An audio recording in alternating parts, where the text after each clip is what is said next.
বর্তমানে যে সকল টলিউডের অভিনেত্রীরা কাজ করছেন তাদের ভিতরে স্বস্তিকা মুখার্জি একজন অন্যতম জনপ্রিয় অভিনেত্রী। তবে বাকিদের থেকে তিনি অনেকটাই আলাদা। তিনি সাহসী দৃশ্য করতে ডরান না। সকলে যেখানে প্রতিবাদ করতে ভয় পান সেখানে তিনি প্রতিবাদী। আবার সকলে যা বলতে চান না বা বলতে ভয় পান সেখানে তিনি কিন্তু একজন স্পষ্টবাদী। এহেন মনোভাবের জন্য কখনো তাকে ভরিয়ে দেওয়া হয়েছে প্রশংসায়, আবার কখনো ট্রোলে শিকার হতে হয়েছে তাকে। তবে কোনোভাবে নিজেকে বদলাননি স্বস্তিকা। স্বস্তিকা রয়েছে চেনা স্বস্তিকাতেই।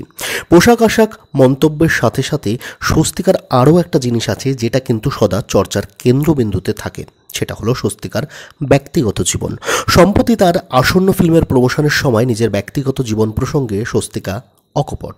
তিনি জানান, অনেকে মনে করেন যে স্বস্তিকা হয়তো 400টি প্রেম করেছেন, তবে সেই ধারণা তাদের ভুল। স্বস্তিকার জীবনে প্রেম এসেছে 6বার।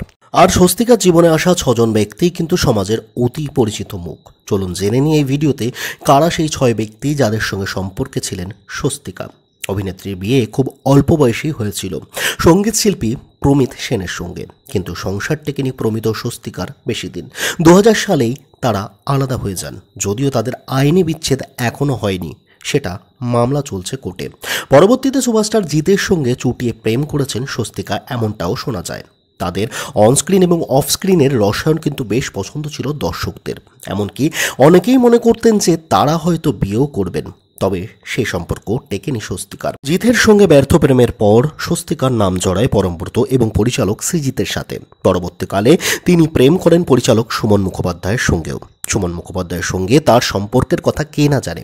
এই সম্পর্কেই থাকাকালীন সময় স্বস্তিকা নিজের প্রাণ নেওয়ারও চেষ্টা পর্যন্ত করেছিলেন। শেষমেশ স্বস্তিকার নাম জড়িয়েছে অভিনেতা, সঞ্চালক, গায়ক মীরের সাথেও।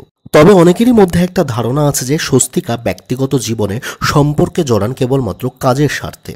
অর্থাৎ তাদের মতে স্বস্তিকা ফিল্মে কাজ পেতে প্রেম করেন সকল অভিনেতা এবং পরিচালকদের সঙ্গে। সে সকল মানুষদের কিন্তু লেকপুল করতেও স্বস্তিকা কিন্তু ছাড়েন না। নিজের সামাজিক মাধ্যমে স্বস্তিকা পোস্ট দিয়ে লিখলেন সে সকল মানুষদের উদ্দেশ্যে, আমি প্রেম করে কাজ পাওয়া থামাবো না। 24 বছর ধরে শুধুমাত্র প্রেমের উপর আমার গোটা কেরিয়ারটা দাঁড়িয়ে আছে। আগামী বছরগুলোতেও তাই থাকবে।